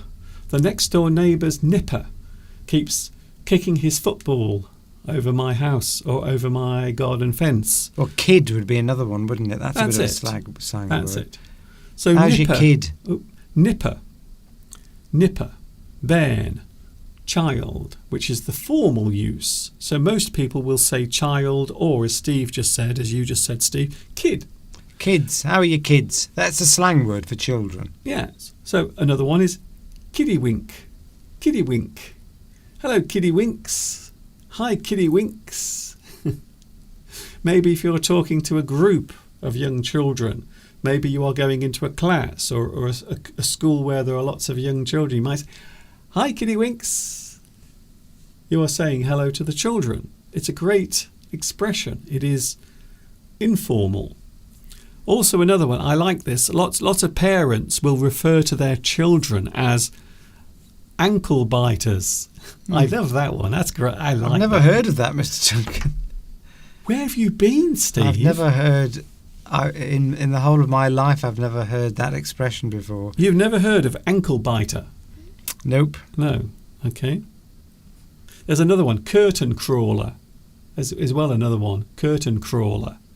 Because apparently children like to hold onto the curtains and try to climb up them. Curtain crawler or curtain climber. But ankle biter is great because you can imagine a child going around and they're not very tall and they normally get up to all sorts of mischief. They will do bad things. Maybe they will bite the ankles of their parents. So an ankle biter is a fun expression for a child. Sprog is another one, Steve. You must have heard of that one. Oh, yes, sprog. That's a sort of disingenuous way to describe a child. I would say that, as is your next one as well. Yeah, you can say kid and nipper are sort of fairly neutral ways of describing a child. But if you start using words like sprog and brat, Yeah. Well, a brat, well, we'll come on to that one, but a sprog is... So sprog is informal, but also it might mean baby as well, or you might be asking someone if they have any children. So, do you have any sprogs? But do you have any sprogs? How many sprogs have you got? It's Maybe it just probably means offspring. children. Yes. You'd be safer with kids if you use the word sprog. It usually refers... It's a bit of a... almost like an insult. How are your sprogs? It's almost an insult. You're not really showing very much respect to the parent if you refer to their children as sprogs. It's quite dismissive. Yes. It's very dismissive. You're not showing very much respect, as if you use the next word, brat. So the next one is brilliant, isn't it? Now, we've all been in situations where we've had to deal with a little brat. I remember the time we went to Turkey, Steve. We went to a place, and the reason why we went there is because it said no children. There are no children guaranteed at this particular place, because we want to go there and have peace and quiet and not have screaming children around us. And we got there, and there was one family, and they had with them their little kid, a girl, and she was a little brat because she kept trying to get attention by making lots of noise and doing all sorts of things. She wanted to be the centre of attention because I think her parents spoilt her. They gave her everything she wanted. So she loved the attention, and she was a real brat. So that means normally we use the word brat to mean a spoilt child, or maybe a child who always expects everything to be given to them. Misbehaving. A misbehaving child, particularly in public where there's other people around. I do remember that. That was terrible. That kid really did deserve a little... Yes. Because she was so naughty. She kept banging the cutlery together. She did it on purpose. Yes, she was doing it. She was attention seeking, and her father wouldn't stop her doing anything because he knew if he did, she would start screaming and shouting. Yes, so a spoilt child. In fact, Steve, I would go one step further and say they were encouraging her to do it. some parents do that. They encourage their children to be disruly. Is that a word? Disruly, no. Unruly Unruly. or disruptive. Disruptive or unruly, because they like the attention themselves. Just as when people go out to restaurants and take their dogs with them, or their pets. In fact, they want the attention. Somebody the other day went on a train journey. A colleague of mine was going to a work meeting, a 2-hour train journey, and he sat down and was horrified to see that the lady opposite had 2 cats with her on the train, which I didn't think was allowed. But proceeded to pretty much ruin. I didn't think you could take cats. Well, you can take animals on a train. Yeah, but I didn't think you could sit opposite other people with animals. But I think clearly you you can. Well, when I used to commute a lot, there was always dogs. There would always be a dog somewhere on the train, normally making lots of noise or just annoyed because it had to stay on the train. It didn't want to. So I don't know. I don't think there is a rule against bringing animals onto a train, especially, of course, if you're blind. You might have a guide dog. Yes. Or maybe a guide cat. Maybe that's a real thing nowadays. Maybe we have guide cats that can take you along, and you just follow the sound of their purring. I don't know. A spoilt brat, says Lewis. Yeah, yes. We all know what a spoilt brat is when we see one. Yes. It's an attention-seeking child that disrupts everything and everyone around them. They are the worst. Here we go, Steve. Informal English can change the form of a word, but not the meaning. So quite often we will change the word, the way we say it, or maybe there will be a different pronunciation, and quite often a different spelling as well. So here are some examples of that. Coulda. Coulda. We often hear this in songs. Coulda, shoulda, woulda. Coulda. Could have. So when a person says I could have been someone, I could have been a successful live streamer, I could have been a big internet influencer, I could have. Or of course, shoulda. I shoulda been more caring, I shoulda been more polite. Saved more money. Should have, shoulda, should have, coulda, could have. Yes, and of course we have woulda. We've got to go through these quite quickly, I'm afraid, because we are 3 minutes away from the end. Oh, yes. Yeah, it's gone fast. Woulda, would have. I would have. I woulda. Hiya. There's another one. Yes. Hiya. Yes. My parents used to hate that phrase. Hiya. Hello there. Hiya. They used to hate that. Here we go. Another one. Gonna. I'm gonna write a letter to my friend. I'm gonna see you tomorrow. I'm going to. Gonna. I'm gonna see you tomorrow. I'm gonna see you on Wednesday on the live chat. Wanna. I wanna see you tomorrow. I wanna see you on Wednesday. I want a glass of milk. Yes. I want to. Of course, what these are is just easy ways of saying things. It's a shortcut. It's much harder to say, I want to go to the shops. I want to go to the shops is much easier. Some people might say it's lazy. Lazy English, yeah. But this has crept into a lot of types of ways of speaking English at the moment. You will often hear now there is a type of London speech of the English accent, or an English accent which has it's kind of derived from the London accent, but it also contains other elements as well. So maybe from street culture as well. So the modern way of using English has changed a lot, especially with young people. I'm not criticizing that, because English always changes. Yeah.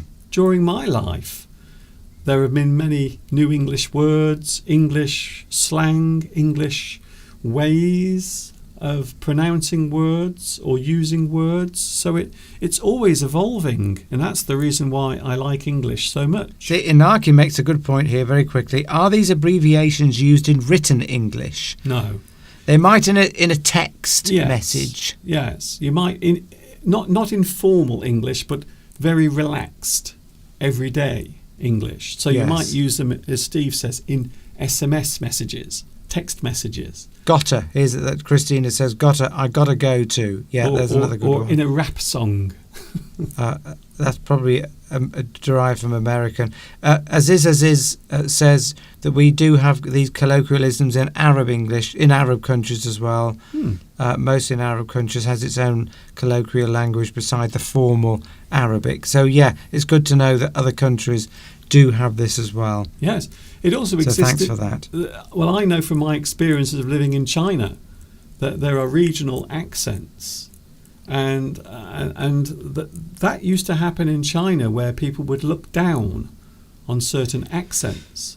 So maybe people who lived in the countryside or rural areas, their way of speaking Chinese or the way they use certain words was different, and other people would make fun of those particular people. They would say that they were uneducated or a little stupid. But of course, the reality was much different. So even in China it happened. And offensive words, quite often offensive words can still be used in colloquial languages or local languages, because they might not even realise that those words are now offensive. So when we're talking about race, for example, you might find certain words, I'm not saying any of the words, but you might go to certain parts of this country and still hear certain words used. I suppose one of them would be, I don't think this is wrong if I say this, even though a lot of people Soon don't find say out. it. We'll soon find out. If I suddenly disappear, you'll know why. Coloured. You will often travel around the country and you will still hear people talk about anyone who is not white as coloured. And it doesn't mean that they're being necessarily racist, but it's just that local way of using that particular term. And I think that is the only one I can use, to be honest, without getting disconnected. Yeah, my parents used to use that phrase to describe, let's say, darker skinned people. Yes, anyone, non-white. Non-white. But of course, we know now that actually is offensive to non-white people. But to us, to a British white person, certainly my mother, for example, coloured seemed like a nice way of saying. Anyway, you wouldn't use, but anyway, but it wasn't offensive. It just felt it felt less offensive to use that word. We know it is offensive, but to us it felt less offensive to use it. Yes. And it certainly wasn't meant. Anyway, the point I'm making is sometimes offensive words might be used colloquially, but not necessarily in an offensive way. Yeah, just and that is again very. It's very delicate. Language is delicate. It is like a little flower growing, but it doesn't really know where it is growing. It is just growing wherever it can. And language is very similar to that. So it doesn't necessarily mean that something is being said out of spite or hate. It might just exist as that particular word.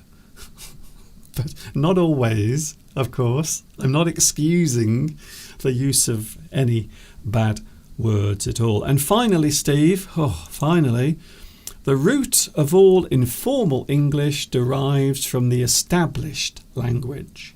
So when we talk about English as the root, there is only one English. Only one English language. Not to be confused when we talk about American English. That is also a slight variation on that one root, that one English language. I know I always get into trouble. A lot of people disagree with me, but they're wrong, basically. Yes, Valentin, you're correct. You are correct in what I know what you're saying there, Valentin, and you're right. but for my mother to use that word felt wrong to her, as it does to, and it still feels funny for me to say it as well. She said it even though it was wrong. She felt wrong doing it. Yes. Well, if for example, well, if you feel wrong saying something, why would you say it? No, I meant for my mother to say coloured. Oh, to no, describe no, a black don't keep person, saying for it, example. Steve. We don't have to keep saying it now. I know, but that felt, my mother felt very uncomfortable, as would a lot of people of that generation, to use the word black. Oh, okay. But yes. We know that's it's just like I'm a white person. There's nothing offensive in that. Okay, Steve, you've got to please stop speaking. No, but this is true. Yes. I'm not offending anybody. I know. I'm not saying you are offending anyone, Steve. Well, I hope I'm not. We're just about to literally leave, and now we've just opened a giant can of worms. Well, I don't think it's a can of worms. It's fine. Anyway, but it is true. Sometimes you have to be careful what you say. In other places, it might not be offensive. In others, it might be. And of course, it depends also on your age as well. Yes. So if you are over 60 or 70, your use of language might be a little bit more fruity. Let's just say. Yes. Anyway, it's time to go, Steve. Time to go. Oh, sorry. I'm just saying time to go. Oh, okay. We've reached the end of today's live stream. Have you been nice and comfortable, Steve, in your comfortable corner? I have. I must say, Mr. Duncan, I haven't pointed out the new device that you've purchased here. I don't know if people can see that or not. Well, I'm hoping they can't. They can't. It's a little special device that holds the laptop in the perfect angle for me to be able to look at the live stream without having to strain my neck. Although iPad. I've got to say, I do have to strain to look at the screen. It's an iPad. What did I call it? Laptop. An iPad, yes, that's it. It's just a stand, basically. Yes, it's a stand that comes across that allows me to very comfortably observe the comments on the live stream. You know, I went to so much trouble to make sure no one could see that. And you've just literally explained it in so much detail. Well, I'm just saying. I'm just pointing out that you did a good thing there, Mr. Duncan. Yes, I did. Helping me. I don't want people to see it. Oh, well, I'm not saying they can see it. I'm just explaining. Let's go, Mr. Duncan. No one wants to know about my equipment. No, you're always talking about your equipment. Are we still talking about the same thing? I'm not sure. Can of worms, yes, Inaki, that's a good phrase. Yes. A can of worms is when you talk about something that has lots of implications and maybe many effects. So as something is let out. Imagine if you have a can and you open it and all these worms come out and you have to try and catch them. You say one thing, but actually then you're opening up a box the discussion could go off in all sorts of usually conflicting and controversial ways. It's not a box of worms, it's a can. It's a can of worms. Yeah, but it's to describe the fact that a conversation could take let's say quite a disruptive turn. Yeah. It's like if you suddenly start talking about religion or politics. That's it. Anything that is open for debate might be described as opening a can of worms. Where that debate could suddenly get very heated and angry. Or as Mr. Steve says, a box of worms. A box of worms, yes. A can of worms, yeah. Thank you, Steve, for being with us today. We have enjoyed it almost, and we will see you next Sunday. Next Sunday, by the way, is next month. Into March. Already into March, Mr. Duncan. No. Yes, I know. These first few months of the year always go very quickly, don't they? Yeah. January and February always go. But spring is on the way, so there's hope. There's rebirth. There's the lovely, nice spring weather to come for us, or at least us here in most of Europe. So we look forward to that. And I look forward to... I will be here next week. Good. As far as I know. So nice to be here, and hope you all learnt something today, and look forward to seeing you all again next week. Thank you, Mr. Steve, for being with us today. And there he goes. Mr. Steve is now leaving the building. I think we're still on. Are we still on? Okay, good. I'm glad to hear that. I love it when Mr. Steve leaves the room because everything in here goes up and down. Because this studio is built literally on cardboard boxes. So whenever anyone moves in here, everything goes up and down like that. Anyway, I'm going now. I hope you have enjoyed today's live stream. It has been fun, amongst other things, other words I could use also to describe it as well. Thank you for being here. Thank you for joining me. It's been a lot of fun being with you today. This is Mr. Duncan saying thank you for watching. Give me a lovely like as well. If you like this, please give me one of these and I might go to bed tonight with a smile on my face.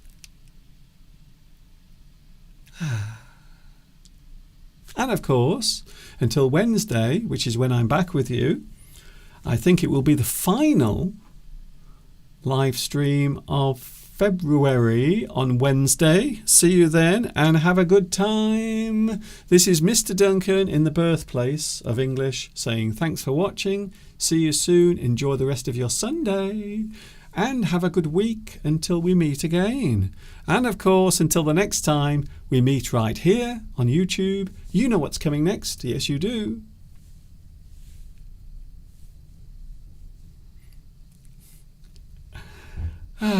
Stay happy and